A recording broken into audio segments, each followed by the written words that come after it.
Hello, welcome to Ryno's Ravens review. Be sure to like the video and subscribe to the channel. See right here on BaltimoreRavens.com, big banner at the top, 2023 AFC North champions. Well, that's right, they won, sealed up the North, and sealed up the number one seed in the AFC far as playoffs go. See Miami Dolphins 19, Baltimore Ravens 56. Yep, 56. I'm not exactly sure how that happened. All right, let's go with the notes. Clinch first round bye. That's another thing that, gets clinched. Not just the North, not just the AFC top seed, but that bye week. Is that a good thing? Don't know. We'll have to see in 3 weeks, I guess. Which sounds weird. Big game by Zay Flowers. He now is the Ravens franchise leader in receiving yards as a rookie. Torrey Smith previously held that spot. Zay Flowers. Wow. He looks like he's going to be a good receiver. He is somewhat undersized, but if you have bigger targets around him, you can, you have more diversity with your pass catchers. And he really does go with Lamar Jackson. Lamar Jackson is a speed kind of guy, that read option type of plays. Zay Flowers can fit that spot. See, who was out? Hamilton was out, Stevens was out, Zeitler was out. But they played well despite that. Somewhat surprising, especially on defense. You would have thought with your top corner and your top strong safety, I guess we'll call Hamilton a strong safety, those two guys out, you would have thought that the Dolphins would have been able to put up more than 19 points. Not the case.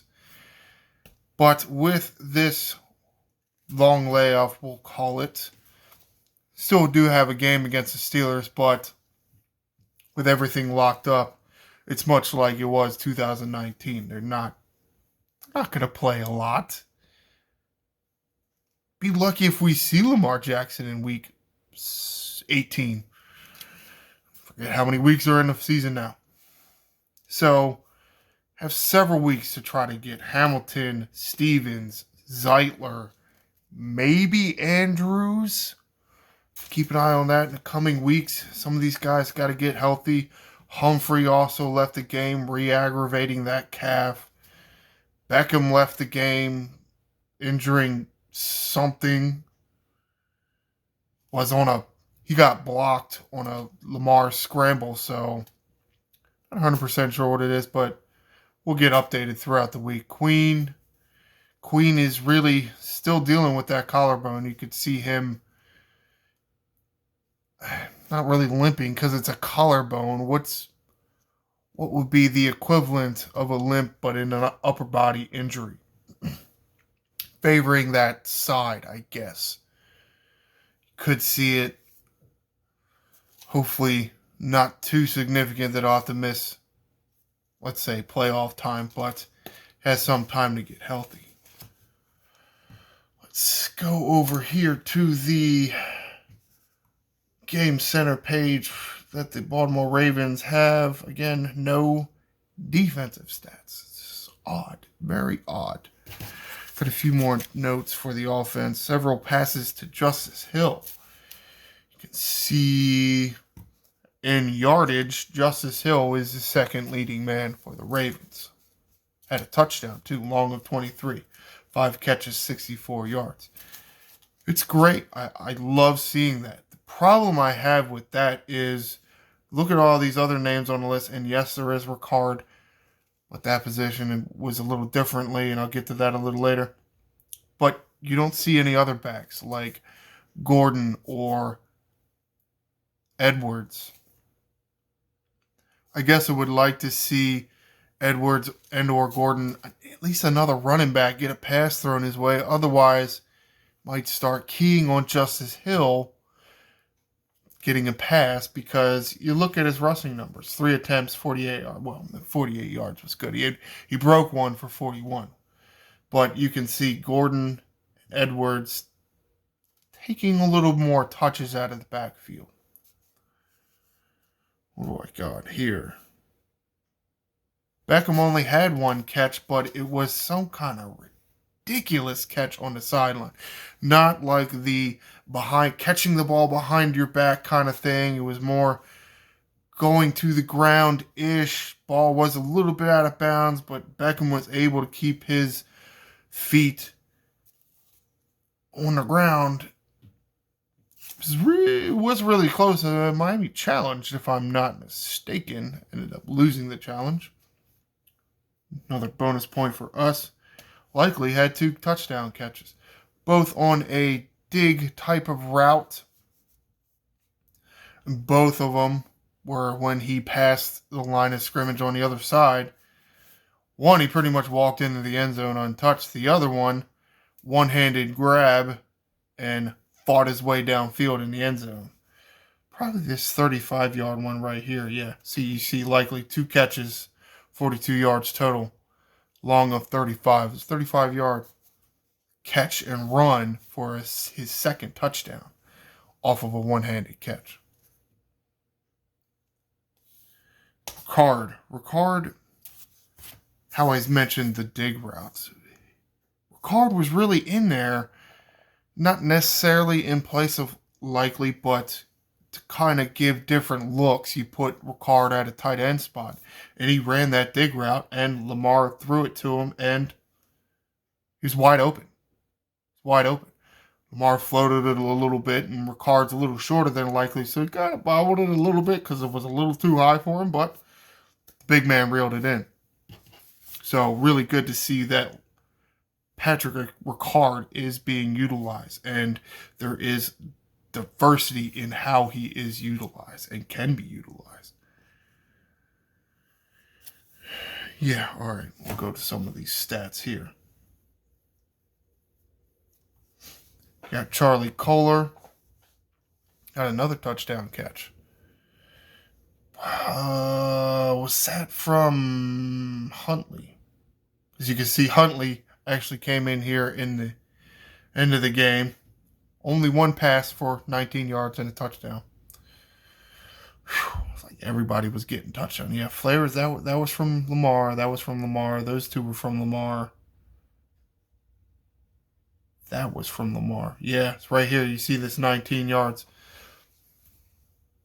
God, even the backups getting in there. Like your backup quarterback and your backup tight ends getting touchdown passes. It was really a demolishing. It is somewhat puzzling to see Miami Dolphins come in here with their high-powered offense, and then they just don't do a whole lot. Now, they did get 375 yards total offense, or total net yards, as BaltimoreRavens.com game day little game center page has it listed as total net yards. And time of possession wasn't even really skewed one way or the other. They just couldn't. They got a few touchdowns, but Ravens defense was able to keep Miami's offense in check, which really nobody has been able to do all season. Somewhat surprising. All right, let's go over to the NFL.com. Their page on the game scores. Get into some of these defensive highlights. Let me go over the offensive stuff a little bit more. Jackson, it's really because I like the way these stats are laid out more. I don't know why they don't just, the Ravens website just doesn't mirror this. Owners own the NFL technically. I don't know what the problem is. But 18 for 21 from Lamar Jackson. Are you kidding me? what happened? I mean, he started out the season like this, and then he kind of went through a period in the middle where he wasn't completing this high percentage of passes, and then all of a sudden it was like, I'm taking over.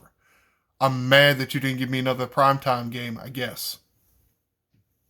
Only thing I can think of. 18 of 21, 321 yards, 5 touchdown passes. Wow.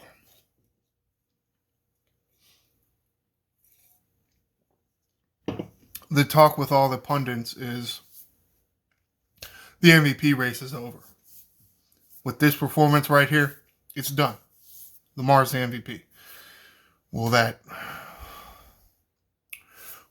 votes go that way? We'll see. But it was a very impressive performance by Lamar yesterday. Gus Edwards, bulk of the carries. Yeah, 16 carries, only 68 yards. Still averaged more than 4 a carry. That's fantastic. And even Justice Hill, I mean, he did have that long rush, but he's still putting in the work. I like seeing Lamar only 6 carries. I like that. Averaging 5, almost 6 a rush. That's a good thing. You want that. You want your arm to open up room for you to run, especially, when you need to ad-lib a play. But then, you have the defense really facing away from you when you're running down the field, so it reduces the amount of force you're going to get hit with, typically anyway, and therefore stay a little more healthy, but still get the benefit of your play. Melvin Gordon came in at the end. I don't know if just by that time the Miami defense was just demoralized, but Melvin Gordon was running a lot. Now, he didn't have that many yards. He was getting stuffed a lot, but turnovers and turnover on downs, and Melvin Gordon got himself a touchdown. Zay Flowers, only 3 catches. 3 targets, 3 catches, 106 yards. That one catch was like 75 yards. Got it right off the kickoff. Blown coverage, and then Zay made two-man miss. Huge. Bateman, you really like seeing Bateman get more targets. Need to get him involved more. He is a very, he is a different type of wide receiver than, let's say, a Beckham or a Zay Flowers. You have more diversity in there. You need to get him involved more. It's good to see him get 6 targets, only 4 catches. That first one, he got the first throw of the game from Lamar. And it was probably about, let's say, a foot. Lamar threw it about a foot too far, maybe even half a foot too far, and Bateman diving out was just unable to secure it. It looked like it was secured, but it really didn't roll over the best way. He did kind of lose the football in the end. It's kind of disappointing. Gus Edwards even fumbled the ball. I believe that. But you know what? It helps when your defense gets a pick right after your running back fumbles the ball. So you can see the 2 interceptions here. One by Geno Stone. That was the one right after Gus Edwards' fumble. Roquan Smith here. This touchdown. And go over my defensive notes. Again, not too many notes on the defense, but there are a few. Linebackers made an adjustment after the first 2 drives by Miami. Miami was able to move the ball down the field very efficiently. Something that maybe Roquan more than, let's say, Queen. He stopped taking that step or 2 up at the snap. Started taking a step back, trying to stay in those passing lanes. Because that's where, and I even mentioned this on the broadcast, Ian Eagle and Charles Davis, if I have my names correct. Probably should start writing that down. They even mentioned that Miami and what they wanted to do, they wanted to throw the ball in that one spot behind the linebackers, but in front of the defensive backs. Now, that helps. You can do that as an offense, and what's going to help you do that is have a good running game. You want to suck those linebackers up. Raheem Mostert, Dolphins' top running back, did not play, so that didn't go as well. Their second running back is more of a speed guy, really get out on the edge. Not much of an inside runner, more of a toss sweep kind of guy, and even the Ravens were able to stop some of those. Roquan, and why I make note of this, is stepping back into the passing lanes, sliding a little bit to one side, was able to step in front of a football. Of course, he didn't use two hands, he used one hand to catch the football. And that's why I did mention Likely's one-handed catch and then 30-yard run. Well, right after that, it's like, wow, I see Roquan intercepting a ball with one hand. Well, somebody's got to show that the offensive guys can do that. You don't want to see defensive guys out there out catching you. It is something that it really does seem this team is doing very well. Some of it, yes, is Harbaugh as a leader, even though I'm not the greatest Harbaugh fan. Some of it is Roquan himself and the leader that he is. I don't know why the Bears let him go, but I'm happy they did, and they're probably my second favoriteest team.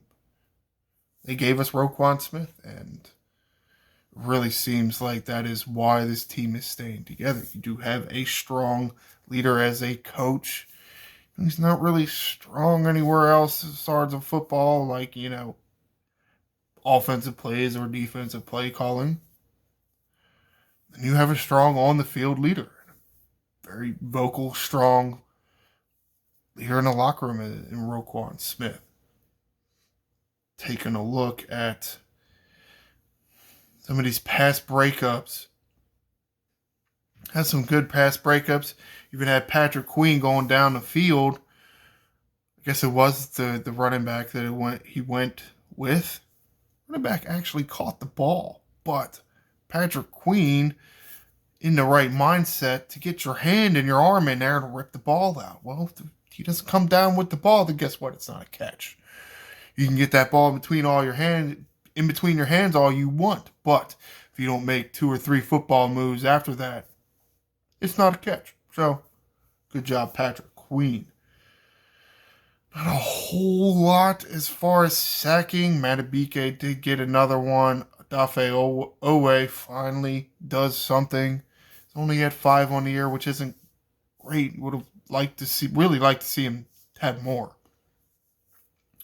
Just because Van Noy got a sack, but Van Noy and Clowney are getting they're kind of old as far as football years go. So you need your young guy, Dafe Owe. He's got to get in there. He's got to step it up. I mean, he looks okay pass rushing. It's just for whatever reason he's not on the field as much, or he's just not getting home enough. But good to see him getting home in this game. Don't see too many times where Justin Tucker doesn't even kick a field goal. How many punts did Stout hit? Stout only punted twice. Wow. Right? Touchdown, punt. There was a fumble. That's right, yeah. Ravens only punted twice. Wow. You don't see too many games like that. It's not something we're used to. And let's go to look at the schedule and we'll wrap this up here. But it is something you need to have to get through a season and to even do well in the playoffs. You have to have a good offense and you have to have a good defense. You really can't do a whole lot in this league if you don't play well on both sides of the ball.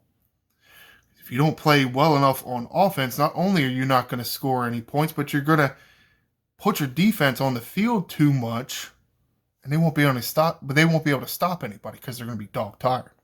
If you don't have a good enough defense to get a few stops or a few takeaways when you face a high-powered offense like the Miami Dolphins, it's going to be a straight shootout. This was not a straight shootout. Many people thought it was going to be, but it wasn't. And here, taking a look at this for Week 18, the final game in the regular season. You see Pittsburgh Steelers coming to M&T Bank Stadium. See, it's also a Saturday game. 4:30. The game has been flexed to Saturday at 4:30. Don't exactly know the reasoning behind this. I do think the Steelers they haven't been eliminated yet. Let's go check here. Let's check playoff picture. It's the only thing I can think of. The Steelers have not officially been eliminated from... Yeah, see, Steelers are not officially eliminated from playoff contention. But as you can see, I mean, all these teams have kind of... we're kind of set here. Some of these other spots, but the South is still up for grabs. The Bills could make a play for a spot. And I mean, it's odd. It's odd that because the Steelers have a tiny amount to play for. Well, I mean, they have their own pride to play for. But Ravens aren't going to play in this game. It's going to be the Ravens' backups against the Steelers' starters. Not exactly sure why Steelers at Ravens was flexed, but this Dolphins at Ravens was not flexed. Of course, it was a slugfest of a game. Ravens 56, Dolphins 19. Wow. All right, so I'm going to have to step up my Ryno Ravens preview a day earlier. So I'll have to do next Ryno's Ravens preview Friday.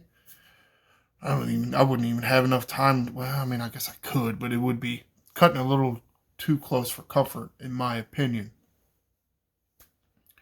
But again, the schedule changing a little bit. When you subscribe to this channel, you will be alerted when these videos drop. So if you don't know the schedule yourself, you can get alerts for a video like, say, mine or whoever else you like out there.